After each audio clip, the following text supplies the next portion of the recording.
Hello, everyone, and a very warm welcome to all of you. It is that time of year. School is almost out. Summer vacation is tantalizingly close, and it's that time of us when it's time for rest, respite, and reconnection with ourselves and our loved ones.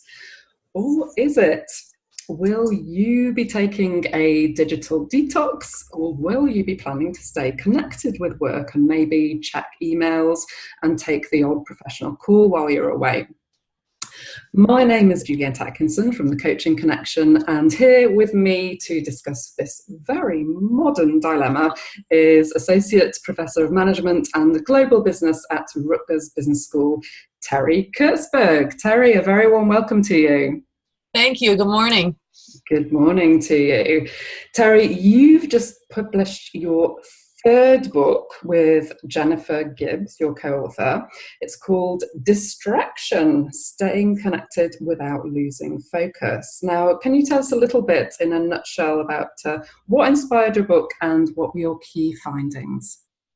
Sure. The book was inspired from work that I've done academically in my lab, looking at how technology changes the way that we relate to each other, the way that we make decisions. And in the last 5 to 10 years, we've noticed that technology has an extra layer to the way we use it and to the way we interact with each other. And this has to do with the issue of multitasking and the fact that people seem to have their phones with them and feel the need to attend to them even while doing other things.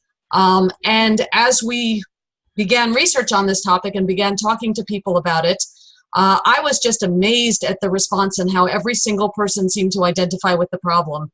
It's so pervasive. People said, I need that. This doesn't work for me, but I do it anyway. And so the book stemmed from those interactions. So, but people are really very much connecting with this as a modern problem. Indeed. And it doesn't seem to matter who the people are or in what walk of life they find themselves. If you are well off enough to be holding a phone, you seem to feel this tension. Wow. So today's conversation is really focused on, should we be disconnecting when we're on vacation? So the question that begs for me is, when did we actually start connecting to work while we're on holidays? It is a relatively new phenomenon, particularly because we didn't always have the opportunity to carry work with us in such an easy way as we have in the past decade. If you look at statistics on this, certainly in America, we see that the number crosses the 50% mark on people who admit to working through vacations at this point.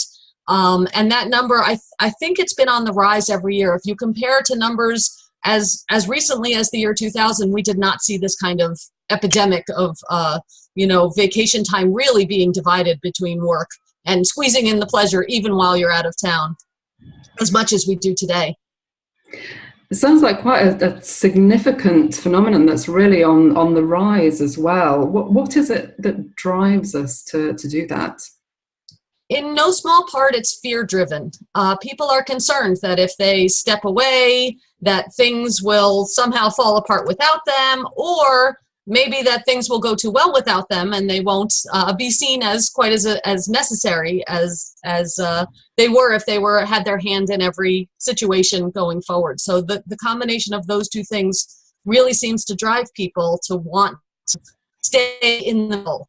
The third fear would be fear that if I ignore everything for a week or even 2 weeks, that all of a sudden when I get back, I will never be able to dig out from under the pile of what's left. So many people express the sentiment that it's just easier to put in an hour or two a day and keep on top of this ever-rising tide of requests for my attention and for information. And so I prevent myself from having a terrible situation to return to.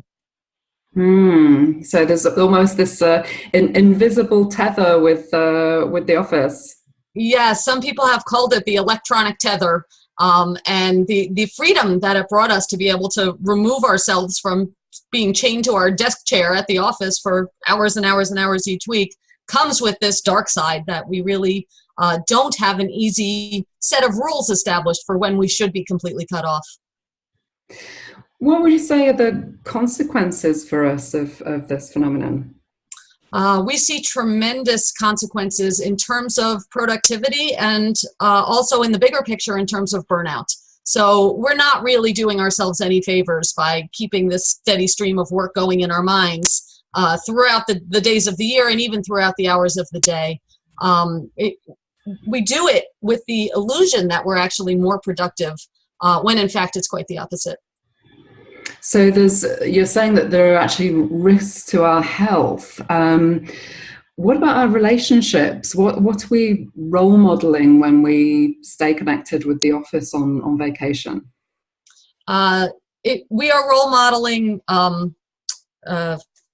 poor habits, both for the people in our lives, our family, our children, as well as for our more junior employees who are watching us for clues about what it is that's appropriate and expected of them. So to me, in discussing this issue with many, many people in the workplace, it feels almost like an arms race. Nobody wants to be checking their email in the middle of the night or bringing the phone on vacation, but they feel like it's expected because other people are also doing it.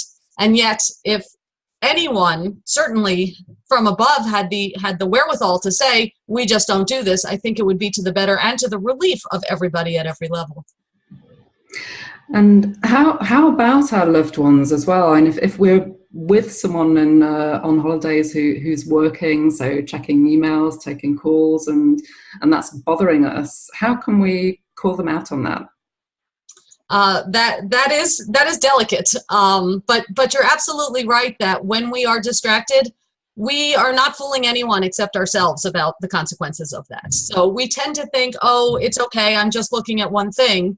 But the consequences of other people watching us look down instead of connecting with each other are immediately apparent and really quite damaging.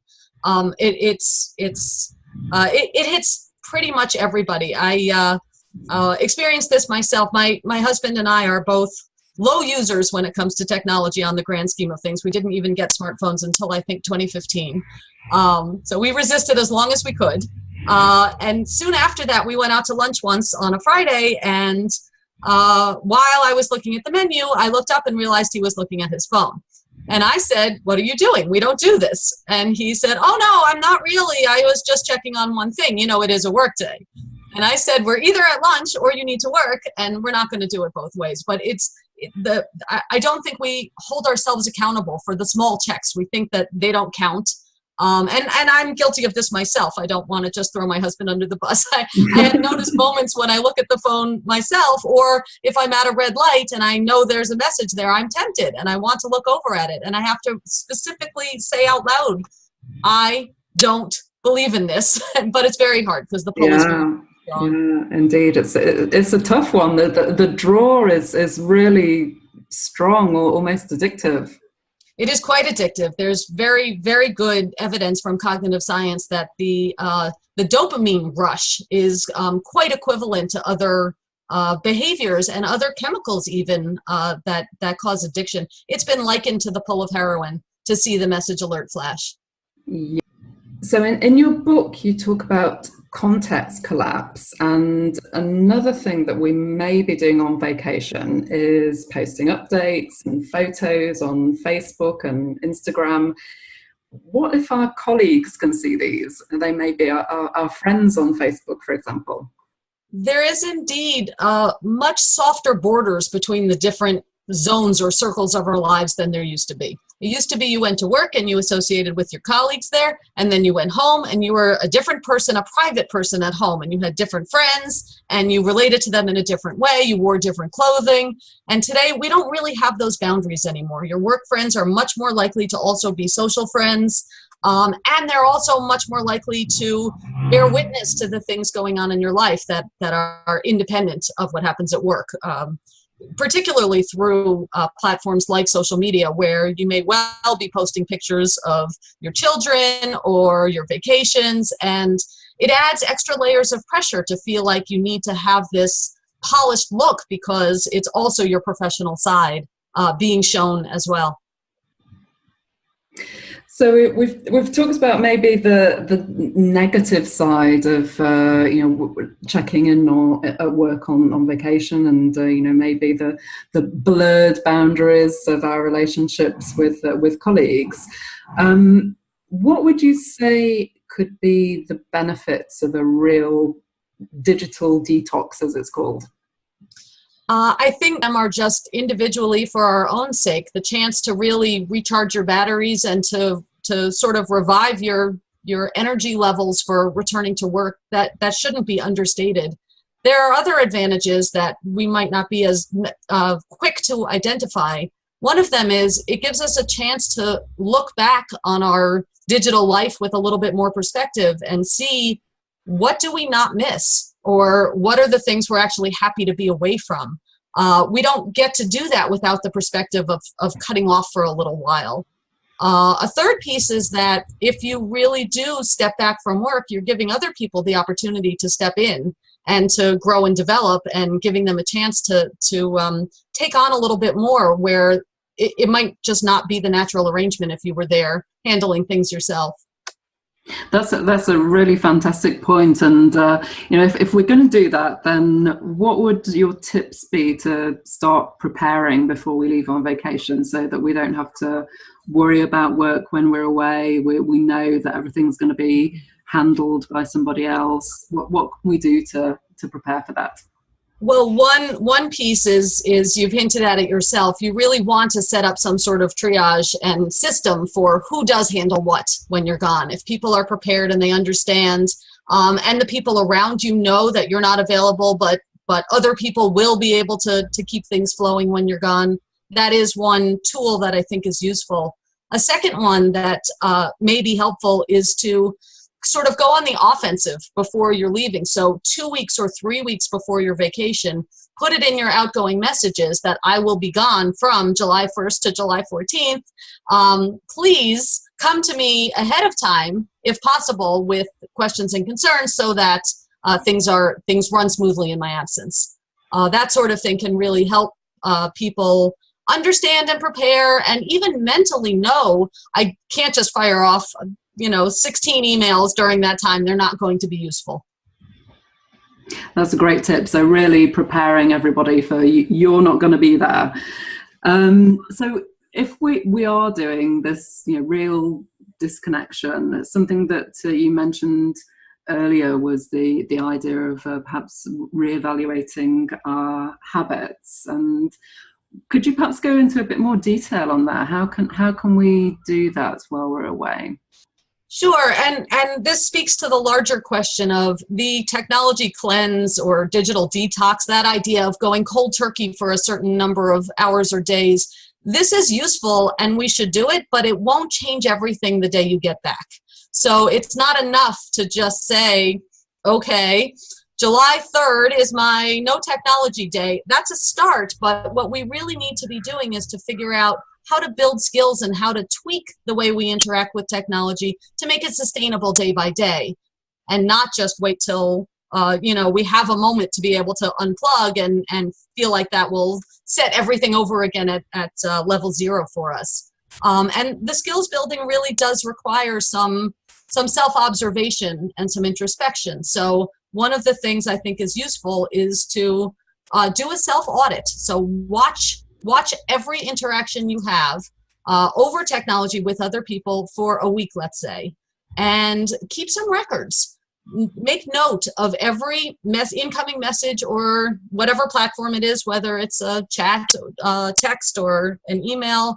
Make note every time something came in that really did need to be handled immediately, as opposed to what things could wait until the end of the day or even be pushed to a different day.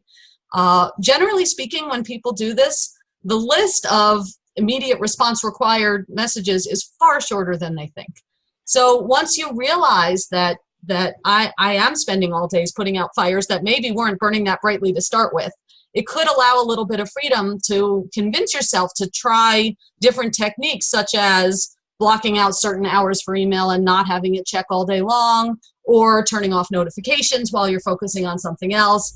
And to appreciate that in the vast majority of cases, nothing bad will really happen. One last piece of this discussion is we spoke a minute ago about managing people's expectations ahead of time when you're going on vacation. It's also very helpful to manage people's expectations in the day-to-day sense as well. If people are used to hearing back from you within 5 or 10 minutes, if you go several hours, they will often follow up and say, you still haven't answered me. But Absolutely. but if you can let people know, perhaps through outgoing messages, perhaps through conversations, I am working in the morning hours and I will respond to email in the afternoon. If there's a true emergency, then pick up the phone and call me. Otherwise, this is my plan. Then you're managing what people should come to expect from you. And over time, that can lighten the load a little bit certainly in terms of repeat messages, but maybe in terms of initial messages as well. So setting expectations, maybe doing a self-audit on our own productivity and prioritization. What else would be your top tips to build healthier habits when we get back from work? One of the other key things that we know from research in the area is, again, back to this question of addiction, just how strong the pull is when you know there's a message there. It can be as distracting to your mind to know there's an unread message as it is to stop and read it and answer it. So it's not quite enough to just get better at postponing your answers. It is actually important to remove yourself entirely from that draw. So instead of having your phone on your desk next to you, put it in a closed drawer. That in and of itself seems to have quite a strong psychological boost in terms of your ability to focus on something besides that. Somebody did a study once that I thought was fascinating where they had strangers have a getting to know you conversation face to face, and in some pairings, they had a phone that was visible to the two of them. It wasn't either person's phone, it wasn't active, it wasn't like somebody was specifically waiting for a message from home or something like that. But even despite those clarifications, they found that people did not trust each other as much and did not disclose as much with each other when there was a phone in view. So it really does pull us apart. Just this idea that the phone is a draw to something else creates distance. And so not having it in view, becoming more disciplined about turning off notification sounds and lights. We're very hardwired as human beings to respond to new noises or flashes of light. So again, having them there at all is problematic. So some of the fine tuning that most of us need to do is to figure out how to tame those attention grabbers, even if we get better at controlling our response to the messages. Wow, so that's incredible, that research. Just thinking about the fact that just the presence of a phone can actually impact the level of our relationships. Yes, it's actually, I've noticed since I read that article, it bothers me so much more when I'm out with a girlfriend, say, and there's a phone on the table. And I haven't quite worked out how to signal, why don't you just put that away without coming across as rude? But I do feel it, and I can identify it now that I've read about the research. Yeah, so many of us are guilty of that. So Terri, you are just about to go on vacation. I think you've just got about 24 hours to go. Are you excited? I'm very excited. Yes, I'm piling the whole family up, and we're going to Iceland for a week. Oh, that sounds absolutely incredible. So the big question for you is, are you going to be disconnecting?